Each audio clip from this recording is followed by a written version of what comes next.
Captain Bob Smith here with BoatTest.com. Now, one of the things I'm always trying to do is look for things that's going to make my life and your life as a boater better. Now, we're always dealing with saltwater environment when we're working around the coastline. I lived in Tampa for 14 years, and it was a constant issue that I had to deal with. Now, what I've got here is an example of a head gasket from an engine. Now, this gentleman was a marine mechanic, so he knew how to take care of his engine. He was doing meticulous care every time he went out. He rinsed the engine with fresh water so it didn't have salt water setting in there.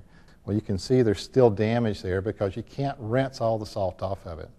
What does that salt do when it gets in there? Well, it begins to adhere to the surfaces. As you can see here, it actually eroded away the gasket, and you can also see rust in here. Take the same engine, go 1 year later, using a product that will break down that and make it hard for the salt to adhere to the metals. And you can see here, it looks like a brand new gasket, as a matter of fact. I would think it was a brand new gasket if it was handed to me. What we're working with today is Salt-A-Way. What we have in this bottle here is a nail, a ferrous piece of metal, like all engines are, that has been put in a 10% salt solution, very much like what salt water is that we run our boats in. This was done on July 9th, and today is July 18th. So 9 days later, got a very rusty water. This one was put in Salt-A-Way, which is one of these products that I've been talking about, same day, and has been for as long as the other one. No rust at all. Looks like a brand new nail in there. It's just wet. This is a heat riser. Now, this was used in a boat for who knows how many years, and what we can see is it's almost occluded in here. Now, I had a sailboat that I ran, and I had a problem with the engine overheating.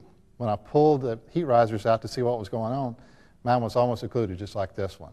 Now, if we use a product, something like Salt-A-Way, we can prevent a lot of this from happening. It doesn't have a chance to adhere and start to bind with the metals and continue to rust. In fact, this one sat in an office for a while. It wasn't cracked when he picked it up, but you can see what happened. It continued to invade the metals and expand the metal until it actually broke open. So just because you rinsed it off doesn't mean you're getting rid of the salt. You don't see it, but it's still there unless you do something like a Salt-A-Way product that will prevent the binding of the metals to the salt. Salt-A-Way is a non-toxic, biodegradable product. It's very easy for us to use in our marine environment. We're going to tie it in line, put the product in the cup, and when we rinse the system, it's going to protect it. You're going to stop having the buildup of salt and corrosion in your system. So now your marine engines are going to last much longer with the protection of Salt-A-Way.